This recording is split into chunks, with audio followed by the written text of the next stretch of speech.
Hoje eu vou ler para vocês o capítulo 9 do livro Os Mensageiros, do Espírito André Luiz, psicografado por Francisco Cândido Xavier.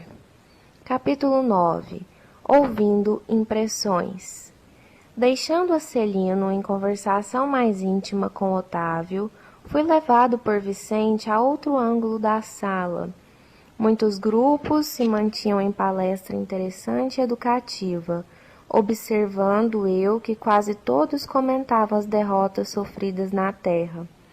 Fiz quanto pude, exclamava uma velhinha simpática para duas companheiras que escutavam atentamente.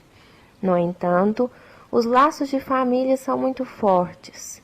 Algo se fazia ouvir sempre, com voz muito alta, em meu espírito, compelindo-me ao desempenho da tarefa. Mas... e o marido? Amâncio nunca se conformou.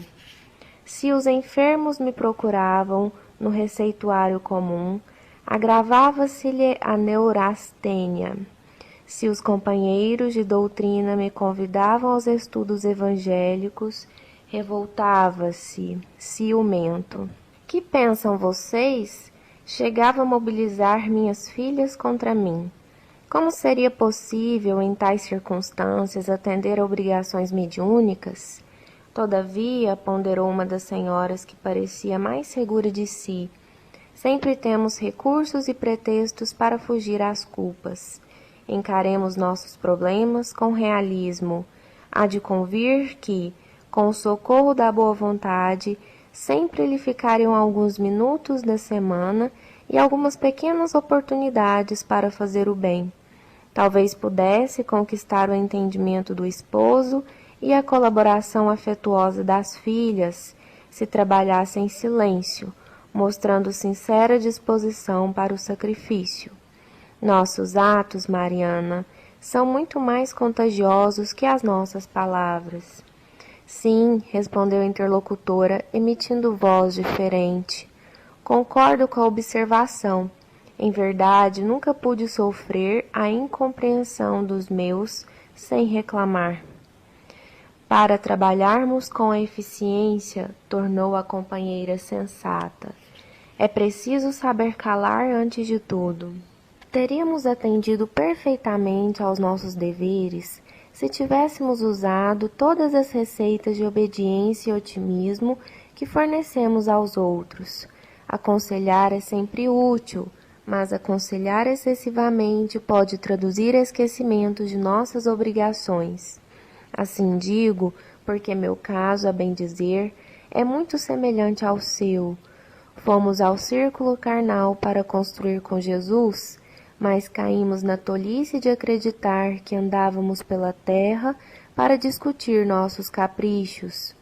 Não executei minha tarefa mediúnica em virtude da irritação que me dominou, dada a indiferença dos meus familiares pelos serviços espirituais.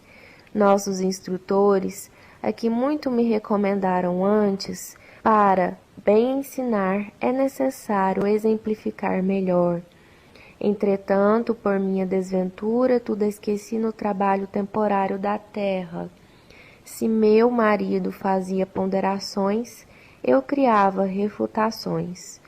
Não suportava qualquer parecer contrário ao meu ponto de vista em matéria de crença, incapaz de perceber a vaidade e a tolice dos meus gestos. Das irreflexões nasceu minha perda última, na qual agravei de muito as responsabilidades. Quase mensalmente, Joaquim e eu nos empenhávamos em discussões e não trocávamos apenas os insultos contundentes, mas também os fluidos venenosos, segregados por nossa mente rebelde e enfermiça. Entre os conflitos e suas consequências, passei o tempo inutilizada para qualquer trabalho de elevação espiritual. Nesse instante, chamou-me Vicente para apresentar um amigo. Ao nosso lado, outro grupo de senhoras conversava animadamente. Afinal, Ernestina, indagava uma delas, a mais jovem, qual foi a causa do seu desastre? Apenas o medo, minha amiga. Explicou-se a interpelada. Tive medo de tudo e de todos. Foi o meu grande mal. Mas, como tudo isso impressiona, você foi muitíssimo preparada.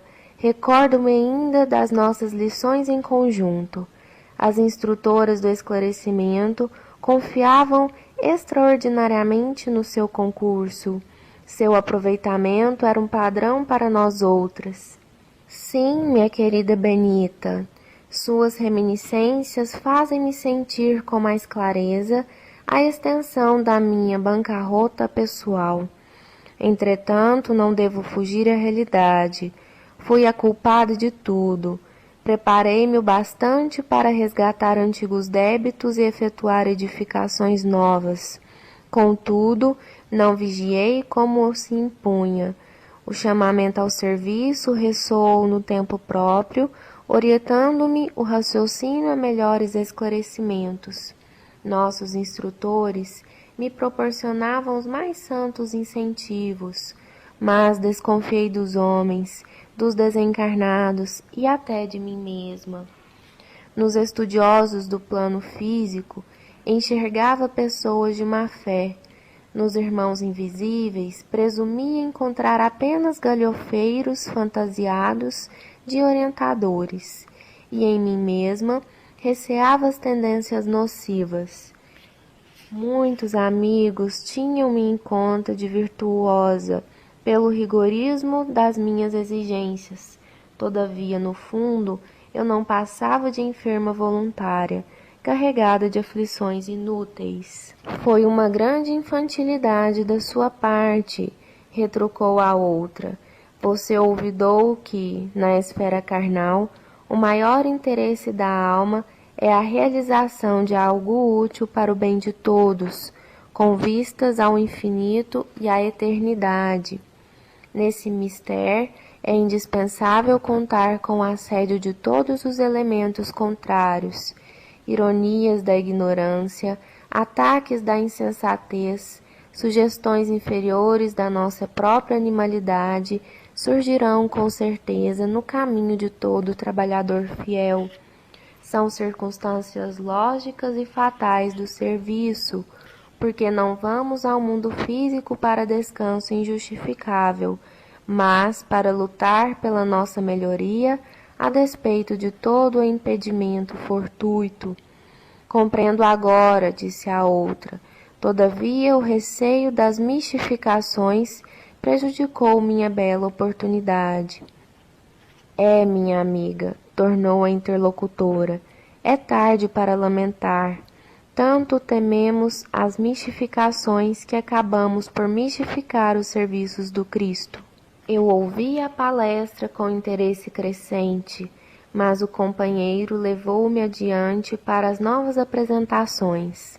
Atendi a esses agradáveis deveres da sociedade de nosso lar, mas, para não perder ensejo de instruir-me, continuava atento às conversações em torno. Alguns cavalheiros mantinham discreta permuta de pareceres.